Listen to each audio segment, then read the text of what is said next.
How touching, it hissed. I always value bravery. Yes, boy, your parents were brave. I killed your father first, and he put up a courageous fight. But your mother needn't have died. She was trying to protect you. Now give me the stone, unless you want her to have died in vain. Never! Harry sprang toward the flame door, but Voldemort's scream seized him, and the next second Harry felt Quirrell's hand close on his wrist. At once, a needle-sharp pain seared across Harry's scar. His head felt as though it was about to split in two. He yelled, struggling with all his might, and to his surprise, Quirrell let go of him. The pain in his head lessened. He looked around wildly to see where Quirrell had gone, and saw him hunched in pain looking at his fingers. They were blistering before his eyes. Seize him! Shrieked Voldemort again, and Quirrell lunged, knocking Harry clean off his feet, landing on top of him, both hands around Harry's neck. Harry's scar was almost blinding him with pain, yet he could see Quirrell howling in agony. Master, I cannot hold him. My hands! And Quirrell, though pinning Harry to the ground with his knees, let go of his neck and stared, bewildered, at his own palms. Harry could see they looked burned, raw, red, and shiny. Then kill him, fool, and be done, screeched Voldemort. Quirrell raised his hand to perform a deadly curse, but Harry, by instinct, reached up and grabbed Quirrell's face. Ah! Quirrell rolled off him, his face blistering too, and then Harry knew. Quirrell couldn't touch his bare skin, not without suffering terrible pain. His only chance was to keep hold of Quirrell, keep him in enough pain to stop him from doing a curse. Harry jumped to his feet, caught Quirrell by the arm, and hung on as tight as he could. Quirrell screamed and tried to throw Harry off. The pain in Harry's head was building. He couldn't see. He could only hear Quirrell's terrible shrieks and Voldemort's yells of kill him, and other voices, maybe in Harry's own head, crying, Harry! He felt Quirrell's arms wrenched from his grasp, knew he was lost, and fell into blackness all the way down. Something gold was glinting just above him. The snitch! He tried to catch it, but his arms were too heavy. He blinked. It wasn't the snitch at all. It was a pair of glasses. How strange. He blinked again. The smiling face of Albus Dumbledore swam into view above him. Good afternoon, Harry, said Dumbledore. Harry stared at him. Then he remembered. Sir, the stone! It was Quirrell! He's got the stone! Sir, quick! Calm yourself, dear boy. You are a little behind the times, said Dumbledore. Quirrell does not have the stone. Then who does? Sir, Harry, please relax, or Madame Pomfrey will have me thrown out. Harry swallowed and looked around him. He realized he must be in the hospital wing. He was lying in a bed with white linen sheets, and next to him was a table piled high with what looked like half the candy shop. Tokens from your friends and admirers, said Dumbledore, beaming. What happened down in the dungeons between you and Professor Quirrell is a complete secret, so naturally the whole school knows. I believe your friends, Mr. Fred and George Weasley, were responsible for trying to send you a toilet seat. No doubt they thought it would amuse you. Madame Pomfrey, however, felt it might not be very hygienic and confiscated it. How long have I been in here? 3 days. Mr. Ronald Weasley and Miss Granger will be most relieved to have come round. They have been extremely worried. But, sir, the stone. I see you are not to be distracted. Very well, the stone. Professor Quirrell did not manage to take it from you. I arrived in time to prevent that, although you were doing very well on your own, I must say. You got there? You got Hermione's owl? We must have crossed in midair. No sooner had I reached London than it became clear to me that the place I should be was the one I had just left. I arrived just in time to pull Quirrell off you. It was you. I feared I might be too late. You nearly were. I couldn't have kept him off the stone much longer. Not the stone, boy, you. The effort involved nearly killed you. For one terrible moment there, I was afraid it had. As for the stone, it has been destroyed. Destroyed, said Harry blankly. But your friend, Nicholas Flamel. Oh, you know about Nicholas, said Dumbledore, sounding quite delighted. You did do the thing properly, didn't you? Well, Nicholas and I have had a little chat and agreed it's all for the best. But that means he and his wife will die, won't they? They have enough elixir stored to set their affairs in order, and then, yes, they will die. Dumbledore smiled at the look of amazement on Harry's face. To one as young as you, I'm sure it seems incredible.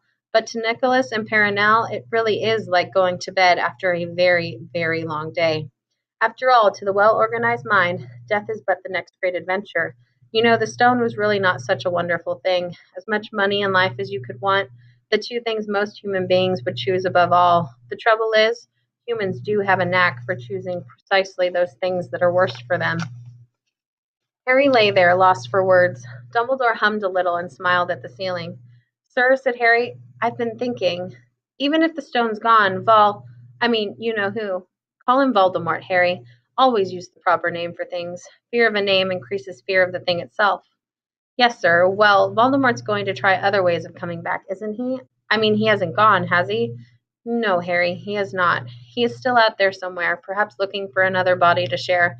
Not being truly alive, he cannot be killed. He left Quirrell to die. He shows just as little mercy to his followers as his enemies. Nevertheless, Harry, while you may only have delayed his return to power, it will merely take someone else who is prepared to fight what seems a losing battle next time. And if he is delayed again and again, why he may never return to power. Harry nodded, but stopped quickly because it made his head hurt. Then he said, Sir, there are some other things I'd like to know, if you can tell me. Things I want to know the truth about. The truth, Dumbledore sighed. It is a beautiful and terrible thing, and should therefore be treated with great caution. However, I shall answer your questions, unless I have a very good reason not to, in which case I beg you'll forgive me. I shall not, of course, lie.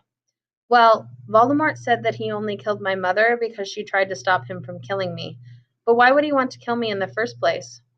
Dumbledore sighed very deeply this time. Alas, the first thing you ask me I cannot tell you. Not today, not now. You will know one day.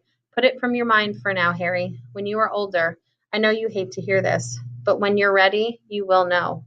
And Harry knew it would be no good to argue. But why couldn't Quirrell touch me? Your mother did die to save you. If there is one thing Voldemort cannot understand, it is love. He didn't realize that love, as powerful as your mother's, for you leaves its own mark. Not a scar, no visible sign. To have been loved so deeply, even though the person who loved us is gone, will give us some protection forever. It's in your very skin. Quirrell, full of hatred, greed, and ambition, sharing his soul with Voldemort, could not touch you for this reason. It was agony to touch a person marked by something so good. Dumbledore now became very interested in a bird out on the window sill, which gave Harry time to dry his eyes on the sheet. When he had found his voice again, Harry said, And the invisibility cloak. Do you know who sent it to me? Ah, your father happened to leave it in my possession, and I thought you might like it. Dumbledore's eyes twinkled. Useful things. Your father used it mainly for sneaking off to the kitchens to steal food when he was here. And there's something else. Fire away. Quirrell said Snape, Professor Snape, Harry. Yes, him. Quirrell said he hates me because he hated my father. Is that true? Well, they did rather detest each other, not unlike yourself and Mr. Malfoy. And then your father did something Snape could never forgive. What? He saved his life. What? Yes, said Dumbledore dreamily. Funny the way people's minds work, isn't it? Professor Snape couldn't bear being in your father's debt. I do believe he worked so hard to protect you this year because he felt that would make him and your father even. Then he could go back to hating your father's memory in peace. Harry tried to understand this, but it made his head pound, so he stopped. And, sir, there's one more thing. Just the one? How did I get the stone out of the mirror? Ah, now I'm glad you asked me that. It was one of my more brilliant ideas, and between you and me, that's saying something. You see, only one who wanted to find it, but not use it, would be able to get it. Otherwise, they'd just see themselves making gold or drinking elixir of life. My brain surprises even me sometimes. Now, enough questions. I suggest you make a start on these sweets. Ah, Bertie Bott's every flavor beans.